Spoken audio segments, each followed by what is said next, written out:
आज का मेरा जो लाइव है इसको शुरू करते हैं। दो मुद्दे हैं जिस पे आज मुझे लाइव आना था। एक तो सबसे पहला ज्वलंत मुद्दा है, दोनों ही ज्वलंत मुद्दे हैं। पहला, एक हाईकोर्ट में पिटीशन डाला गया था बागेश्वर धाम के आयोजन को रोकने के लिए, जो कि बालाघाट में होने जा रहा था।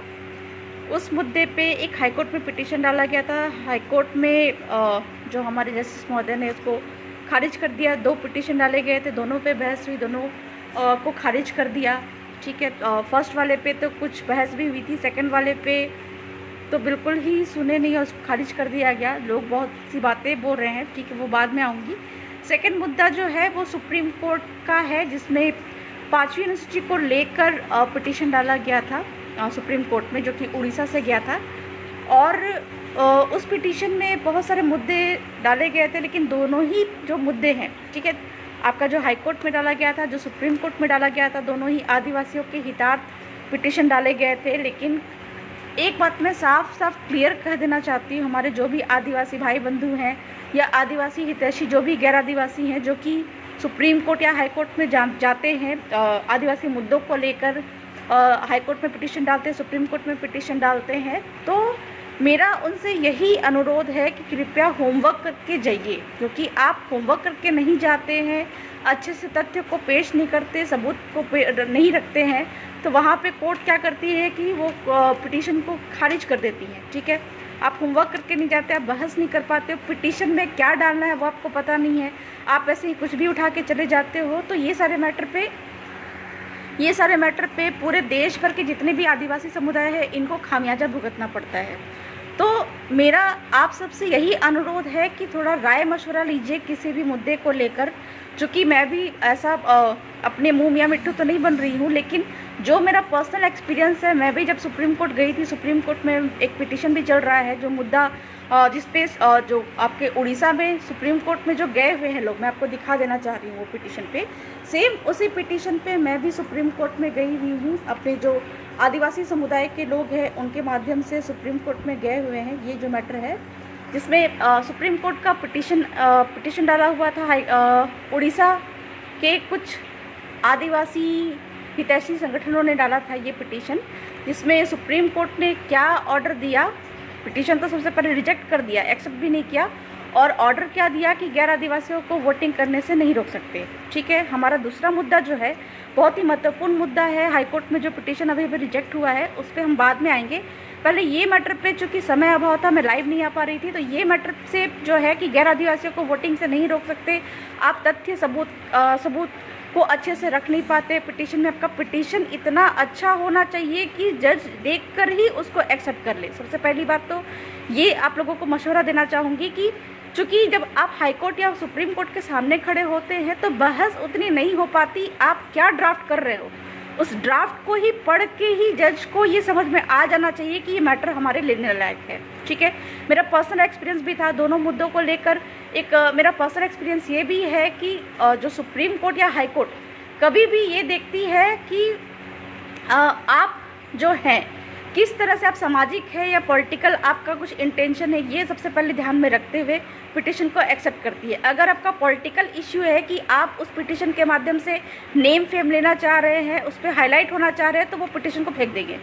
ठीक है, सुप्रीम कोर्ट हाई कोर्ट दोनों में यही चीज़ें हैं कि वो पिटीशन को फेंक दिया जाएगा। आपको ये प्रूव करना पड़ेगा कि आपका इंटेंशन सामाजिक है, आप हमेशा से समाज के लिए करते आ रहे हैं। हम भी उस चीज़ से गुजर चुके हैं, हमारा शुरू से लेके अभी तक जो था कि सामाजिक मुद्दा था। इस कारण से सुप्रीम कोर्ट ने पूरा जांच पड़ताल किया कि कितने हम सामाजिक है, कि हमारा कोई पॉलिटिकल इश्यू नहीं है, तब जाके हमारा पिटीशन उन्होंने एक्सेप्ट किया था, ऐसे नहीं किया था। तो ये जो आपका जजमेंट आया हुआ, ऑर्डर आया हुआ, रिजेक्ट करने के बाद जजमेंट ही कहा जाएगा, तो वो बिना तथ्य बिना सबूत या फिर मतलब कि कहा जाए कि कम जानकारी के अभाव में जो पिटीशन डाला गया, उसके माध्यम से ये जो ऑर्डर आया कि गैर आदिवासियों को वोटिंग से नहीं रोक सकते। ठीक है, सेकंड चीज़ क्या है कि इसमें जो मुद्दे यहाँ पे मेरे को दिखाई दे रहे हैं, पहला क्या कि संविधान की 5वीं अनुसूची के अनुसार अधिसूचित क्षेत्र में गैर आदिवासी नहीं रह सकते और मतदान नहीं कर सकते। 1 सेकेंड प्लीज़ मेरे को मैसेज करना अभी बंद करिए, फेसबुक व्हाट्सअप में प्लीज़ अभी बंद करिए, मैं डिस्टर्ब हो जाती हूँ। बहुत ही महत्वपूर्ण मुद्दे पे बात चल रही है, लोगों को जानकारी देना भी बहुत ज़रूरी है। समय अभाव है, बहुत ज़्यादा मैं लाइव नहीं आ सकती, इसलिए कृपया करके मुझे डिस्टर्ब करना प्लीज़ अभी बंद कर दीजिए, ठीक है। बातें बाद में भी हो सकती है। तो ये जो बात कर रहे हैं यहाँ पे सुप्रीम कोर्ट की, और सबसे पहली बात कि जब हम अपने तर्क, तथ्य, सबूत हम नहीं रख पाते हैं और हम क्या करते हैं कि जो न्यायपालिका को हम गलत ठहराते हैं, ये बिल्कुल गलत बात है, ठीक है। मुझे जहाँ तक पता है, मेरा पर्सनल एक्सपीरियंस जो कहता है, मेरा जो नॉलेज कहता है कि एक मैंने अभी हाल फिलहाल में पोस्ट किया था, पहले मैं अभी हटा देती हूँ, 1 सेकेंड, कहाँ गया,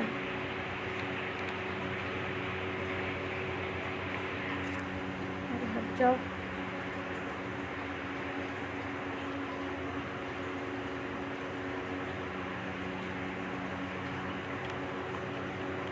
अब ये पिटीशन इसको मैं हटा दिया है अभी मैंने फ़िलहाल के लिए। तो अभी हाल फिलहाल में मैंने पोस्ट भी किया था कि सुप्रीम कोर्ट या हाई कोर्ट पे आदिवासियों का पिटीशन कैसे एक्सेप्ट हो, इसके पीछे एक निंजा टेक्निक है। वो निंजा टेक्निक क्या है, मैं आज आप लोगों को बताना चाह रही हूँ।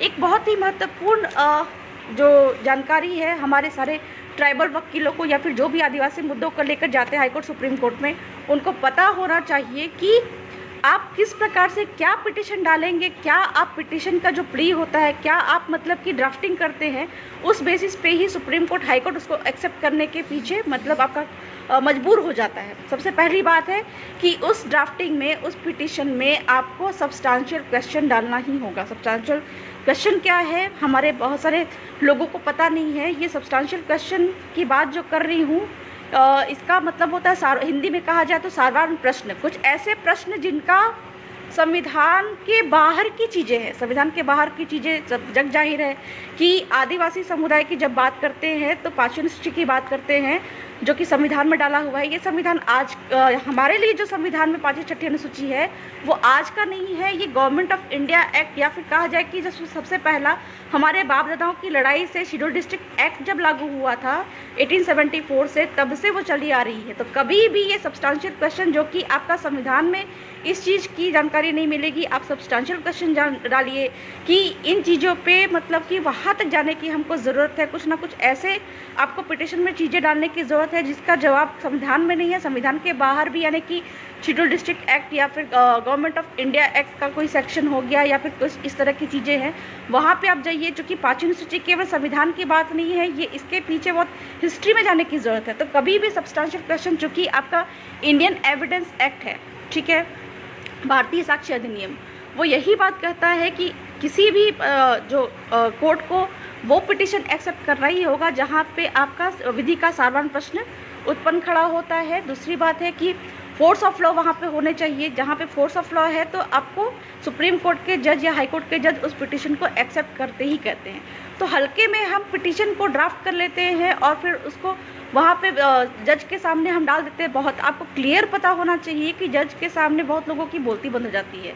जो भी चीज़ें हैं आप ड्राफ्टिंग करिए, ड्राफ्टिंग कितना अच्छा करिए, ऐसी चीज़ें उसमें डालिए कि पढ़ के ही जज को हो जाए कि हाँ, इस पे बहस करने की ज़रूरत है। क्योंकि आपका संविधान के आर्टिकल, आपका जो सुप्रीम कोर्ट के जो मैटर आप देखिएगा, सुप्रीम कोर्ट वाले अनुच्छेद में आप जाइएगा, आर्टिकल 145 है, 143 है, ठीक है, वहाँ पे आप देखिएगा तो उनमें ये विधि के साधारण प्रश्न का ही चर्चा है, जिसमें ये बात साफ साफ सुप्रीम कोर्ट को कहा गया है कि यदि विधि का कोई साधारण प्रश्न उत्पन्न खड़ा होता है, ठीक है, तो वहाँ पे जज के बैठने की संख्या 5 होगी। यानी कि 5 जो होते हैं संवैधानिक जज, जो बेंचेस होते हैं वो बैठेंगे, कॉन्स्टिट्यूशनल बेंच बैठेंगे, और फिर वहाँ पे उसको एक्सेप्ट करना ही पड़ेगा जज को। तो ये दोनों पिटीशन में मैंने देखा है चीज़ें थी ज़रूर, लेकिन हल्के में निपट गए हैं। पहला जो सुप्रीम कोर्ट का जो उदाहरण मैं दे रही थी उसमें एक बात ये उठ रही थी कि अनुसूचित क्षेत्र में जो सामान्य कानून है, लोक प्रतिनिधित्व कानून, वो लागू नहीं है।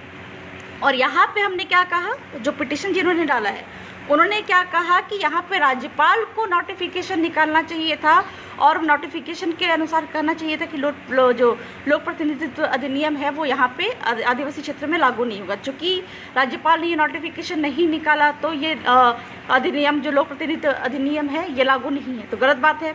यहाँ पे मैं क्लियर करना चाहूँगी, ठीक है। हम कह सही रहे हैं कि 1950 के पहले के कानून और 1950 के बाद के कानून लागू नहीं है। एक बात मैं साफ साफ क्लियर कर देना चाहूँगी, उड़ीसा और झारखंड में ये बात 2 बार आई है कि अंग्रेजी कानून जो है वो लागू करने के लिए राज्यपाल की अनुमति आवश्यक होती है।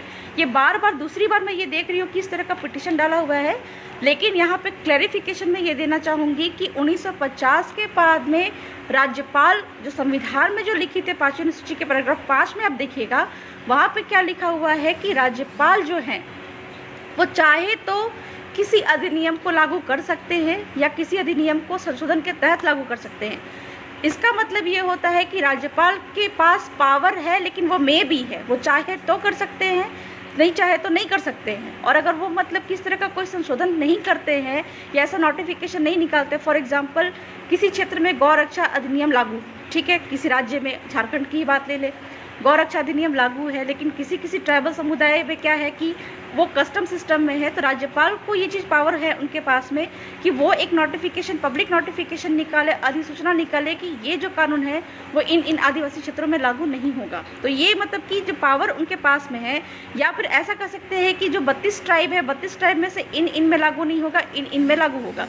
चूँकि ये जो मतलब कि एक्ट है, ये उनके रूढ़ि प्रथा में वो चीज़ आता है, ठीक है। बहुत खुल के नहीं बोलना चाहूँगी, लेकिन इस तरह की चीज़ें राज्यपाल के पास में पावर है, लेकिन वो क्या है कि अपने पावर का इस्तेमाल नहीं करते हैं। अब यहाँ पे तो हम फंस के रह जाते हैं कि 1950 के बाद का बना हुआ लोक प्रतिनिधित्व कानून, चूँकि राज्यपाल 1950 के पहले क्या था कि राज्यपाल बिल्कुल नोटिफिकेशन निकालते ही थे कि हर कानून के लिए कि ये कानून यहाँ पे लागू होगा और ये कानून यहाँ पे लागू नहीं होगा। लेकिन 1950 के बाद वहाँ पे मे भी कर दिया है, उनको पावर हल्के में दे दिया है, आप चाहे तो करिए, नहीं चाहे तो मत करिए, ठीक है।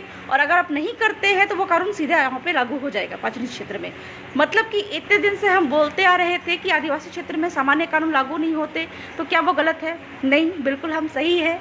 अनुसूचित क्षेत्र में ये जो हम राज्यपाल पे डाल रहे हैं कि ये अंग्रेजी कानून लागू नहीं होंगे या सामान्य कानून लागू नहीं होंगे, गलत है। अगर सामान्य कानून की बात करें, 1950 के बाद के बने हुए कानून की बात करें, तो राज्यपाल के पास में पावर थोड़ा है, वो चाहे तो कर सकते हैं, चाहे तो नहीं कर सकते हैं। लेकिन हर एक जो अधिनियम है 1950 के बने हुए, हर अधिनियम को, हर मेजर पॉलिसी को वो पहले राष्ट्रीय अनुसूचित जनजाति आयोग में जाना चाहिए, तब जाके टीएसी में आना चाहिए, और तब जाके राज्य या फिर केंद्र स्तर पे वो कानून को लागू होना चाहिए। वो हर एक अधिनियम की बात कर रहे हैं। अगर हम बात कर रहे हैं लोक प्रतिनिधित्व अधिनियम की, ठीक है, केंद्रीय कानून है, तो इसको अनुसूचित क्षेत्र में लागू होने के लिए, राज्य में लागू होने के लिए सबसे पहले आपका राष्ट्रीय अनुसूचित जनजाति आयोग के पास में जाना चाहिए, जो कि बहुत ही मेजर पॉलिसी था, 51 का कानून था, बहुत ही मेजर पॉलिसी था वो। या तो मतलब कि आपका, चूँकि यहाँ पे एक बात क्लियर है कि 1950 के पहले आदिवासी क्षेत्र में चुनाव नहीं होते थे, और फिर जो 1950 के बाद में जो 51 में जो चुनाव हुए, ठीक है, सामान्य चुनाव जो हुए, तो ये बहुत बड़ा मेजर पॉलिसी है। कमीशन की स्थापना होनी चाहिए थी।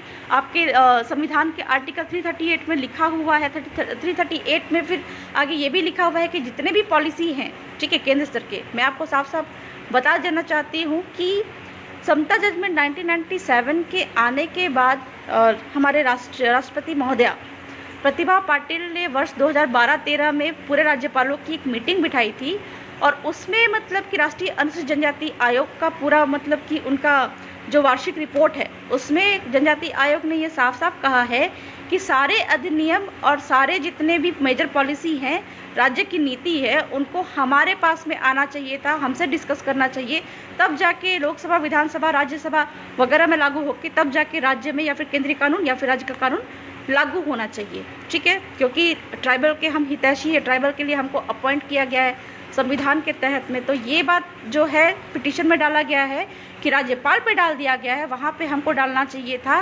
राष्ट्रीय अनुसूचित जनजाति आयोग के पास में और राज्यपाल के बारे में, टीएसी में, कि बिना इनके अनुमति के कोई भी अधिनियम आदिवासी क्षेत्र में लागू नहीं हो सकता था। चूँकि 2 उदाहरण भी है, सबूत भी है, तथ्य भी है। पहला एक ये कि वन अधिकार अधिनियम 2006 के लिए, दूसरा है खान खनिज अधिनियम जो है उसके लिए, और तीसरा है भूमि अधिग्रहण कानून जो कि उस समय बिल था उसके लिए। राष्ट्रीय अनुसूचित जनजाति आयोग का पूरा लेटर पड़ा हुआ है हमारे पास में, उसी रिपोर्ट में पड़ा हुआ है, जिसमें वो साफ साफ मंत्रालय को बोल रहा है कि आप ये सारे कानूनों को लागू करने के लिए, चूँकि बहुत बड़े जनसंख्या को, आदिवासी की जनसंख्या को ये कानून प्रभावित करेंगे, इसलिए आपको पहले हमारे पास आना चाहिए था।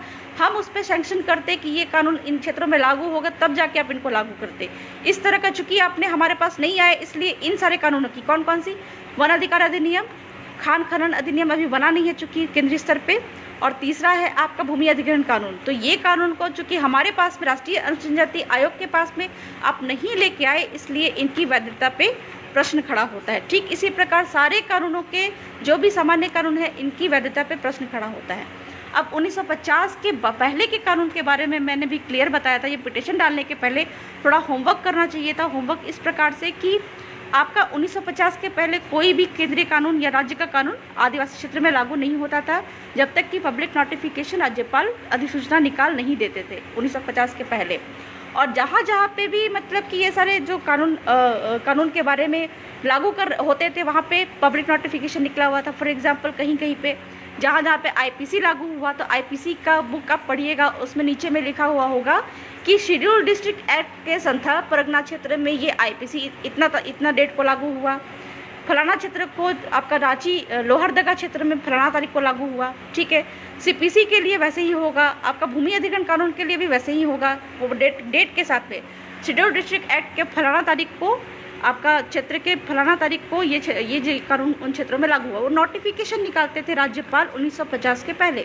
ठीक है, अगर सीआरपीसी का नोटिफिकेशन वैसा नहीं है उन पार्टिकुलर क्षेत्र की, हर राज्य के पार्टिकुलर क्षेत्र जो अनुसूचित क्षेत्र है, जो कि उस समय पे excluded area, partially excluded area कहलाए जाते थे, तो उन क्षेत्रों के लिए अगर नोटिफिकेशन नहीं है तो वहाँ पे लागू नहीं था वो कानून, सीधी सी बात है। भूमि अधिग्रहण की बात हो तो वो अगर वैसा नोटिफिकेशन है कि इन क्षेत्रों में फलाना क्षेत्र में लागू था, तो वहाँ पे लागू होगा। चूँकि इस पे एक जजमेंट आया, राम कृपाल भगत जजमेंट 1969 है, बिहार का जजमेंट है, सुप्रीम कोर्ट का जजमेंट। इसमें आर्टिकल 372(1) का एक्सप्लेनेशन करते हुए माननीय सुप्रीम कोर्ट ने कहा कि वैसे अधिनियम दो प्रकार के क्षेत्र हैं, पहला है सामान्य क्षेत्र, दूसरा है अनुसूचित क्षेत्र। तो सामान्य क्षेत्र में जो अंग्रेजी कानून जो 1950 के बाद में लागू हुए, वही कानून आदिवासी क्षेत्र में भी लागू होंगे, आज भी ये कहा नहीं जा सकता। ठीक है, क्लियरली उन्होंने कहा है कि वहाँ पे आदिवासी क्षेत्र में वही अंग्रेजी कानून लागू होंगे जो कि 1950 के पहले लागू थे। तो ये सारी चीज़ें आपको वहाँ पे डालना चाहिए था, आपने डाला नहीं, हल्के में ले लिया और फिर पिटीशन को रिजेक्ट करवा लिया, आपकी गलती है। ठीक है, दूसरा चीज़ उन्होंने कहा कि अनुसूचित क्षेत्र में गैर आदिवासी नहीं बस सकते। ये बात आपका 5वीं सूची में कहीं लिखा हुआ नहीं है। हाँ, आपको उदाहरण देना चाहिए था टेनेंसी एक्ट और लैंड रेवेन्यू कोड का। पूरे देश भर में हर राज्यों में टेनेंसी एक्ट है, लैंड रेवेन्यू कोड है, वहाँ पे साफ साफ कह रहा है, जो कि सामान्य क्षेत्र शेड्यूल्ड एरिया हर क्षेत्र के लिए है, वहाँ पे एसटी की ज़मीन जो है, आदिवासी की ज़मीन, एसटी की ज़मीन एसटी को ही बिकेगी, एससी की ज़मीन एससी को ही बिकेगी। ठीक है, बाकी ओबीसी जनरल को एसटी की ज़मीन या एससी की ज़मीन नहीं मिल सकती, एसटी की ज़मीन एससी ओबीसी जनरल को नहीं मिल सकती, एससी की ज़मीन एसटी ओबीसी जनरल को नहीं मिल सकती।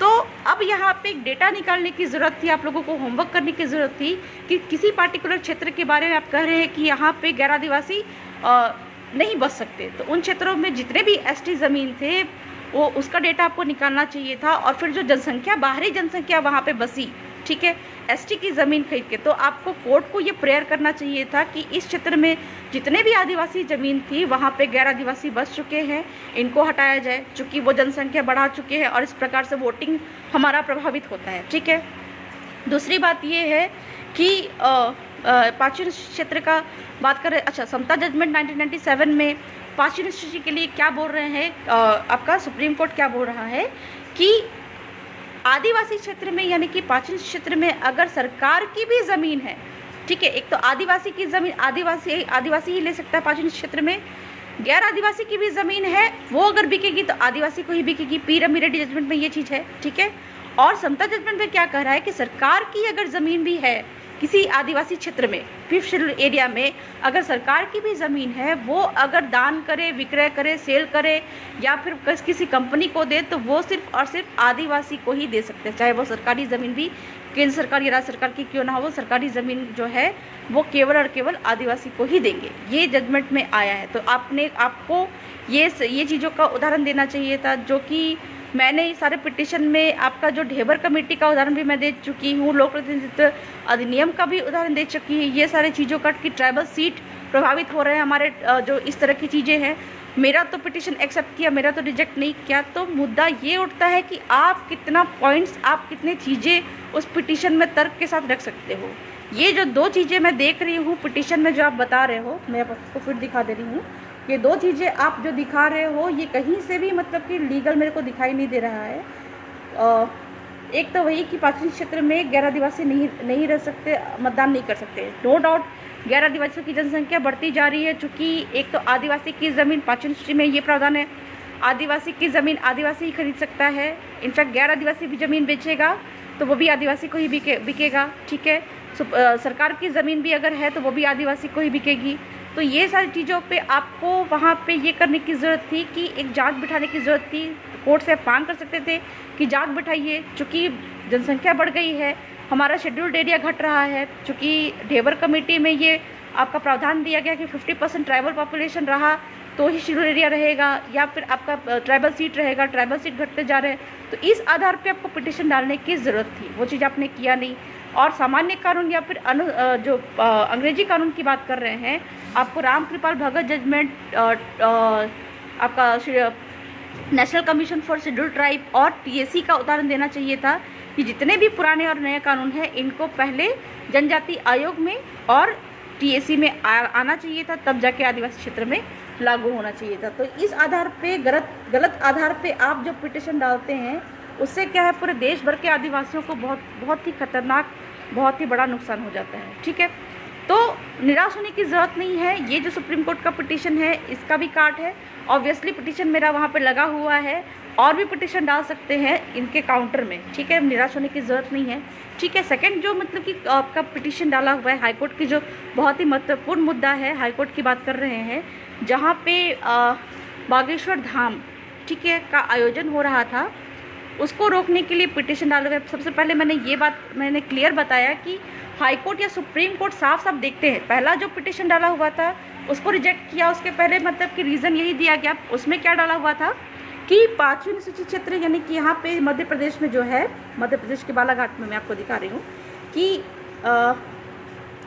पेसा एक्ट के तहत ग्राम सभा की अनुमति लेना आवश्यक है, ठीक है। मध्य प्रदेश का पेसा एक्ट मैंने देखा, झुनझुना कानून है, जो ओरिजिनल पेसा कानून है 1997 का, उसको बिल्कुल काट छाट करके पता नहीं क्या डाल दिया है। हमारे लोगों ने पता नहीं उसका विरोध किया कि नहीं किया, गलती आपकी है, मध्य प्रदेश के लोगों की है। आपको पेसा एक्ट, ठीक है, 2022 को चैलेंज करना चाहिए हाई कोर्ट में या सुप्रीम कोर्ट में, ठीक है।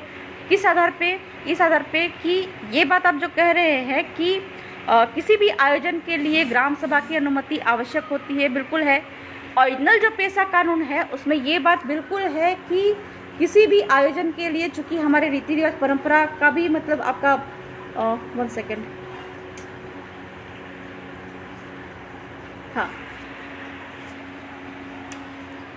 चूँकि पेसा कानून का उदाहरण दिया गया वो पिटीशन में बागेश्वर धाम आयोजन को रोकने के लिए कि हमारे ग्राम सभा को ये पावर है कि हम किसी भी आयोजन को रोक सकते हैं, जबकि आपको मैं साफ साफ बता दूं कि मध्य प्रदेश का जो पेसा कानून है उसमें जो झुनझुना कानून दे दिया गया, जबकि ओरिजिनल का जो 1996 का जो पेसा कानून था उसमें ये पावर ऑब्वियसली आपका 4E में है, ओरिजिनल वाले पेसा कानून में, कि ग्राम सभा चाहे तो हर एक तरह के इस तरह के जो आयोजन हैं इस पर मतलब कि थोड़ा ध्यान रख सकता है, बाहरी लोगों के प्रवेश वगैरह में भी मतलब कि ख्याल रख सकता है। ओरिजिनल पेसा में ये था, लेकिन अभी के जो पेसा कानून में जो है मध्य प्रदेश में, इसमें झुनझुना आपको थमा दिया गया है, लॉलीपॉप थमा दिया गया है।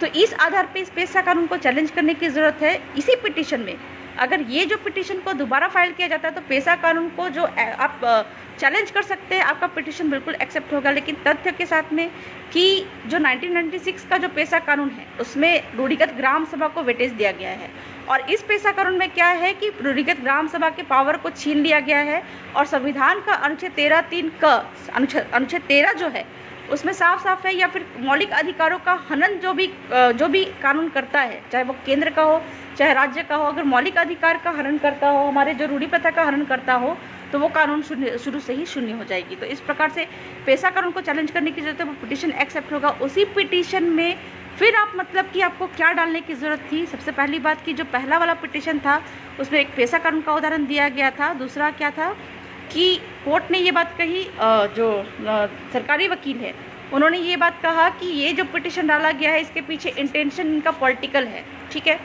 तो आप किसी को भी लेके जाते, हो सकते इस पर कितना सच्चाई है वो तो मैं नहीं कह सकती, लेकिन आपने माहौल ही ऐसा क्रिएट किया कि सामने वाले को लगा कि ये पिटीशन सच में पॉलिटिकल है। सबसे पहली बात कि किसी व्यक्ति विशेष को लेके ठीक है आप चले भी गए, लेकिन मेरा एक ये था कि थोड़ा सब्सटेंशियल क्वेश्चन को लेके डालते ताकि वहाँ पे कोर्ट भी मजबूर हो जाती कि उस पिटीशन को एक्सेप्ट आपको करना ही है, ठीक है। तथ्य मांगे गए थे, फर्स्ट वाले सेकंड वाले दोनों में ही तथ्य मांगे गए थे कि किस प्रकार से जो आदिवासियों को वहाँ बागेश्वर धाम के आयोजन से दिक्कत हो सकती है, ठीक है।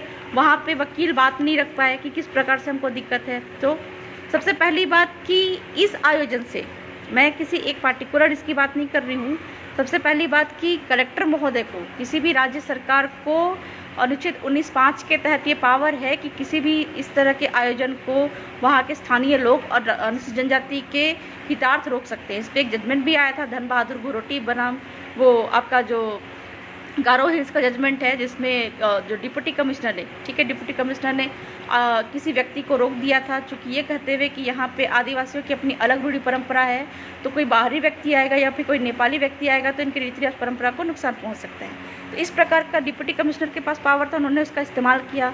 हमारे लोगों को पहले कमिश्नर के पास में जाना चाहिए था, कमिश्नर दैट मीन्स कि सॉरी डीसी, ठीक है, डीसी के पास में जाना चाहिए था, ठीक है, उपायुक्त के पास में जाना चाहिए था। उनको ये बात बतानी चाहिए थी कि ये आयोजन अगर होगा तो हमारे लोगों को ये तरीके से नुकसान हो सकता है। क्या क्या तरीके से नुकसान हो सकता है ये बात आपको डीसी के सामने भी रखने की ज़रूरत थी, उपायुक्त के सामने भी रखने की ज़रूरत थी, कलेक्टर के पास में रखने की ज़रूरत थी, और कोर्ट के सामने भी रखने की ज़रूरत है कि हमारे आदिवासियों का जो एसटी का स्टेटस प्राप्त है, ठीक है, संविधान के तहत है।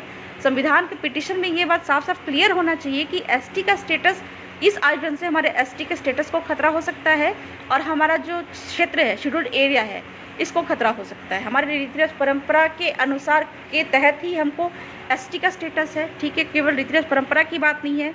हमारे अगर किसी व्यक्ति विशेष को टारगेट करते हुए अगर जज बोलते हैं कि तुमको क्या फ़ायदा है या तुमको क्या नुकसान है, तो वहाँ पे पूरे समुदाय से ही मेरा मतलब कि एसटी का स्टेटस है, मेरे अकेले से नहीं है, पूरे समुदाय से है। अगर समुदाय के रीति रिवाज परंपरा से अगर धर्मांतरण होता है उनका हिंदुत्व में, चाहे किसी भी धर्म से, सबसे पहली बात कि आप किसी पार्टिकुलर धर्म को लेके नहीं जाइए, आप सारे धर्मों को लेके जाइए, क्योंकि कलेक्टर के पास में ये पावर है कि सारे धर्मों को प्रवेश करने से रोक सकते हैं। हम आदिवासी, हम तो भोले भाले हैं भाई, ठीक है। जहाँ पे हमको जो सुनाई देता है, हमको अगर कहा जाता है कि ये कपड़े का प्रचार हो रहा है, हम वो कपड़ा खरीद लेते हैं। ठीक वैसे ही हमारे क्षेत्र में अगर धर्मों का प्रचार होगा तो हम आदिवासी तो उस धर्म की तरफ आकर्षित होंगे ही। तो गलती किसकी है? सरकार की। मैं बार बार बोल रही हूँ, सरकार के पास में पावर है 19(5) के तहत कि आप उस आयोजन को रोक सकते हैं ताकि यहाँ पे आदिवासी की रीति रिवाज परंपरा को नुकसान ना हो। ठीक है, आदिवासियों की अलग रीति रिवाज परंपरा है। संविधान का अनुच्छेद 25 जो है, इस पे आपका मधु किशोर जजमेंट भी आया हुआ है बिहार का। इसमें साफ साफ क्लियर किया गया है कि अनुच्छेद 25 के तहत जो हिंदुत्व की परिभाषा है, इसमें बौद्ध, जैन, सिख भी आते हैं, लेकिन आदिवासी उसमें नहीं आते, यानी कि आदिवासी हिंदू नहीं है। ठीक है, उनकी अपनी अलग रीति रिवाज है, उनका कस्टमरी लॉ है। ठीक है, उनका जो कस्टमरी लॉ दस्तूर कानून है, तो वो उसमें नहीं आते हैं। ठीक है, और ये जो आयोजन होता है, ठीक है, वर्तमान के समय में चल रही है डीलिस्टिंग की बात आप कर सकते थे पिटीशन में कि डीलिस्टिंग का माहौल है पूरे समुदाय में। एक पॉलिटिकल इश्यू चल उठा है। ठीक है, पॉलिटिक्स से आपको जोड़ रहा है, पॉलिटिकल इश्यू से आप भी जोड़ सकते थे कि आपको ये पॉलिटिक्स दिख रहा है, लेकिन ये पॉलिटिक्स जो हमारे साथ में हो रहा है, आपको क्यों नहीं दिखाई दे रहा है? बातों में तर्क रखिए, बदतमीजी मत करिए जज के साथ में। ठीक है, एक तो सबसे पहली बात मैं ये कहना चाहती हूँ कि आपके बातों में वो जोश होना चाहिए, वो तर्क रखने की बोलते आवाज़ जो प्रभावशाली होना चाहिए, लेकिन बदतमीजी वाली बात नहीं होनी चाहिए। आज का जो मतलब कि मैंने देखा भी, उसमें जो जस्टिस के साथ में बदतमीजी हो रही थी, ये उनको साफ साफ दिखाई दिया। मैं ये कहती हूँ कि भगवान को पूजना बंद करिए, लेकिन अगर जज है, चाहे वो हाई कोर्ट के हो, सेशन कोर्ट के ही क्यों ना हो, ठीक है, उनसे आपको चूँकि गरज आपको है, तकलीफ़ आपको है, तो आपको थोड़ा झुक के तो रहना ही पड़ेगा, ठीक है। तो ये बात कर रहे हैं, डीलिस्टिंग की बात चल रही है, पॉलिटिकल इशू जो है। पहले क्या था कि इसमें बोला जा रहा था कि ईसाई आदिवासियों को, जो ईसाई हो चुके हैं, उनको आदिवासी का स्टेटस मत दो, लेकिन वर्तमान के समय में कह रहे हैं कि वैसे आदिवासी जो कि रीति रिवाज परंपरा को छोड़ चुके हैं, चाहे वो हिंदी हो, चाहे मुस्लिम हो, चाहे ईसाई हो, उनको भी डीलिस्टिंग करके हटा देना चाहिए, ठीक है। दूसरी बात है, एक एग्जाम्पल आपको होमवर्क करके जाना चाहिए था, आप डेटा उठा के लेके आइए, आप पिटिशन में ये चीज़ दे सकते थे, चूँकि हिंदू जो इस क्षेत्र में जो है, हमारे क्षेत्र में इन धर्मों का प्रवेश हो रहा है। तो एक एग्जाम्पल जो है कि सहरिया जनजाति जो है छत्तीसगढ़ की, उनको एसटी से निकाल दिया गया। झारखंड के तमाड़िया जनजाति हैं, उनको एसटी से निकाल दिया गया, यह कहते हुए कि ये हिंदू धर्म के करीब हैं, अपनी रीति रिवाज परंपरा को छोड़ चुके हैं, अपने जन्म संस्कार, मृत्यु संस्कार, शादी संस्कार में पंडितों को बुलाते हैं, इस प्रकार इनको एसटी से निकाल दिया गया, ठीक है। और दूसरा है, एक छत्तीसगढ़ का उदाहरण है अजीत जोगी, जो कि ईसाई धर्म के थे, चूँकि वो रीति रिवाज परंपरा छोड़ चुके थे, जन्म, मृत्यु और शादी संस्कार में अपने जो पारंपरिक तरीके होते हैं उनको वो छोड़ चुके थे। इस प्रकार से अजीत जोगी को भी एसटी के सर्टिफिकेट से हटा दिया गया, ठीक है। ये एग्जाम्पल आप दे सकते थे कि इस प्रकार से धर्मों का यहाँ पे प्रवेश होता है, हमारे लोग इस आयोजन में शामिल होते हैं, धीरे धीरे करके हिंदू धर्मों की ओर आकर्षित होते हैं, और हमारा रीति रिवाज परंपरा वो ख़त्म होता जाता है। क्यों? क्योंकि संविधान के तहत तो राष्ट्रपति को ये पावर है कि आदिवासी कौन होगा, कौन नहीं होगा, इसका निर्धारण करना। लेकिन वर्तमान के समय में पॉलिटिकल इश्यू ये भी है कि लोकूर कमेटी, जो कि संविधान में है भी नहीं, उसके तहत आदिवासी होने का यानी कि शेड्यूल ट्राइब होने का 5 विशेषताएं बता दिया गया है। कौन कौन सा है? भौगोलिक अलगाव, घुलने मिलने से कतराना, आर्थिक पिछड़ापन, अनूठी बोली भाषा संस्कृति और आदिम जनजातीय गुण, ठीक है। बाहरी जनसंख्या को यहाँ पे आप लेके आ रहे हो, ठीक है। थोड़ा ये भी डाल सकते थे आप कि यहाँ पे एसटी की ज़मीन गैर आदिवासी खरीद रहे हैं, कलेक्टर की मिली भगत है, कलेक्टर को पार्टी बना सकते थे आप, राज्य सरकार को पार्टी बना सकते हैं, ठीक है, कि कलेक्टर की मिली भगत से यहाँ पे एसटी की ज़मीन जो है वो Madhya Pradesh land revenue code के तहत गैर आदिवासियों को नहीं बिकनी चाहिए थी, वो गैर आदिवासियों को बिक रही है, एससी ओबीसी जनरल को बिक रही है, ठीक है। तो इस प्रकार से जो है बाहरी संस्कृति यहाँ पे घुसती जा रही है, और उनके हितार्थ की तो बात ही नहीं है। हमारे हितार्थ जो है, हमारी जो रीति रिवाज परंपरा है, उसका नुकसान होता जा रहा है। चूँकि एक बार हमने अपनी ये आयोजन होने से अगर हमारे लोग मतलब कि उस चीज़ पे प्रभाव में आ गए, तो एक बहुत बड़ी जनसंख्या जो है वो अपना धर्मांतरण कर लेगी, कन्वर्ट हो जाएगी। डीलिस्टिंग की बात हो रही है, डीलिस्ट कर दिया जाएगा, हमारी जनसंख्या कम होगी। हमारी जनसंख्या जो ओरिजिनल जो गोंड है, ठीक है, ओरिजिनल जो ट्राइबल कल्चर को मानते हैं, रीति रिवाज परंपरा को मानते हैं, जिनको एसटी का स्टेटस प्राप्त है, वो 50% से कम हो जाएंगे। 50% से कम होने के बाद जो ढेबर कमेटी बोलता है कि 50% की जनसंख्या अगर किसी क्षेत्र में है तो 50% अगर वहाँ पे ट्राइबल पॉपुलेशन है तो ही वहाँ पे उन क्षेत्र को शेड्यूल्ड एरिया कहा जाएगा, और अन्यथा उस क्षेत्र को शेड्यूल्ड एरिया से हटा दिया जाएगा, ट्राइबल सीट घट जाएंगे। और एसटी का स्टेटस और शेड्यूल्ड एरिया घटने के बाद क्या हो जाएगा कि हमारे जल, जंगल, जमीन और खनिज पे जो सुप्रीम कोर्ट, हाई कोर्ट और जो मतलब आपका संविधान हमको प्रावधान देता है कि इन चीज़ों पे आदिवासियों का एकाधिकार है, इनका वर्चस्व है, वो ख़त्म हो जाएगा। तो इस प्रकार से किसी ये आयोजन होने से हमारे अस्तित्व को खतरा है। रीति रिवाज परंपरा तो छोड़िए, हमारे एसटी स्टेटस और हमारे जल, जंगल, जमीन, खनिज, यहाँ तक कि हमारा क्या कहे ट्राइबल सीट, ये 4 चीज़ों का मतलब कि खतरा है। तो इस तरह की चीज़ों को आप रख के हाईकोर्ट में पिटिशन डालते, पिटिशन में ही ये सारी चीज़ों को मेंशन कर देते, तो मैं दावे के साथ कह सकती हूँ कि कोर्ट वहाँ पे इस चीज़ को रिजेक्ट नहीं करता, और हो सकता है कि इसको मतलब कि स्टे लगा देता। दूसरी बात है कि मैं ये साफ साफ करना चाहूँगी, किसी पार्टिकुलर व्यक्ति को आप टारगेट मत करिए, ठीक है। करना है अगर आपको लगता है कि आपकी रीति रिवाज परंपरा को नुकसान पहुँच रहा है, तो आप राज्य सरकार को, कलेक्टर को पार्टी बनाकर आप हाईकोर्ट में पिटिशन डालिए, सुप्रीम कोर्ट में पिटिशन डालिए, और कहिए कि संविधान के अनुच्छेद 19(5) के तहत इनको पावर है लेकिन उसका इस्तेमाल नहीं कर रहे हैं, ठीक है। और ये चीज़ें हैं आपका, मैंने क्या क्या बताया, Lokur committee, Dhebar committee, tribal population 50% tribal population अगर घट जाता है, एसटी का स्टेटस घट जाता है, डीलिस्टिंग की बातें उठ रही हैं, जो कि सारे धर्मों में कन्वर्टेड ईसाई हो गए हैं, कुछ हिंदू हो गए हैं, इनको धीरे धीरे करके आदिवासी से निकाला जा रहा है, एक साजिशन निकाला जा रहा है। आपको, सरकार को ये पावर है कि आप इनको रोकिए। एक तरफ से मतलब उनको रोकना भी नहीं है, इनको प्रवेश करवाना है और आदिवासी उसकी ओर आकर्षित हो जाए तो उनको ही टॉर्चर करना है डीलिस्टिंग के माध्यम से। तो राजनीति के शिकार तो हम हो रहे हैं, हम राजनीति कर नहीं रहे, हम राजनीति के शिकार हो रहे हैं। तो इन चीज़ों को रोकने के लिए ही हम ये पिटीशन डाल रहे हैं। तो आप पिटीशन पे इन सारी चीज़ों को डालते नहीं हैं और आप बोलते हैं कि जो है आपका सुप्रीम कोर्ट हाई कोर्ट बिक गया है। बिल्कुल गलत बात है, ठीक है। मैं भी अगर मतलब किसी हाई कोर्ट या सुप्रीम कोर्ट की जज होती, मेरे पास हज़ारों पिटीशन आए हुए होते, बहुत सारे महत्वपूर्ण मुद्दे आए हुए होते, उनकी जगह पे अगर कोई मेरे से इस तरह की बातें करता जो है और तथ्य वाली चीज़ें नहीं रखे तो मैं भी उस पिटीशन को फेंक दूँ, ठीक है। अभी की बात, अभी तो मतलब मेरे पास बहुत ज़्यादा काम नहीं है, लेकिन फिर भी कभी कभी मैं भी इरिटेट हो जाती हूँ जब बहुत सारे फ़ोन आए, मैसेजेस आए। लेकिन ये जो सुप्रीम कोर्ट, हाई कोर्ट या फिर सेशन कोर्ट के भी जज है, इनके मूड को देखते हुए, जो सच्चे वकील हैं, जो अच्छे वकील हैं, उनको पता है, क्योंकि हम भी कोर्ट कचहरी को झेले हुए, हमको पता है कि वो लोग क्या करते हैं कि जस्टिस के, जजों के मूड को देखते हुए पिटीशन डालते हैं, वैसे ही तर्क करते हैं, बहस करते हैं। पिछला वाला भी तथ्य बिल्कुल अधूरा था। वर्तमान आज का जो मैंने देखा वीडियो, उसमें भी वकील साहब जो है, ठीक है, उनका इंटेंशन बहुत अच्छा था, नो डाउट, लेकिन तर्क करने का वो तरीका नहीं था। First impression is the last impression, वो चीज़ वो पेश नहीं कर पाए। शुरुआत में उन्होंने ये कर दिया, ठीक है। जज जो है वो तीखा बात करेगा ही, चूँकि आपका पॉलिटिकल इश्यू हो सकता है कि आप राजनीति से मतलब कि हाईलाइट होना चाहते हैं। बिल्कुल उनका तथ्य जो है, चूँकि हम भी जब सुप्रीम कोर्ट गए थे, सुप्रीम कोर्ट ने एक एक चीज़ चेक की थी, मैं कौन सी किस सामाजिक संगठन से बिलोंग करती हूँ, कितने सालों से काम कर रही है, इस दौरान में मैंने कभी इलेक्शन लड़ा है या नहीं लड़ा है, ये सारी चीज़ों को चेक करके तब जाके वो पिटीशन एक्सेप्ट करते हैं। तो कभी भी आइंदा से कभी भी इस तरह की चीज़ें आपको पिटीशन डालना है, ये पिटीशन अंतिम नहीं है, निराश होने की आवश्यकता नहीं है।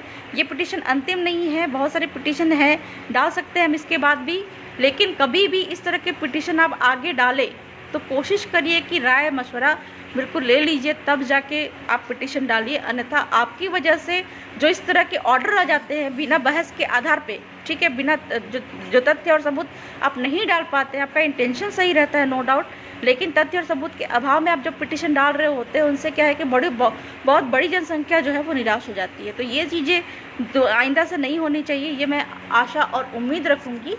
तो जोहार, जय जोहार, जय आदिवासी।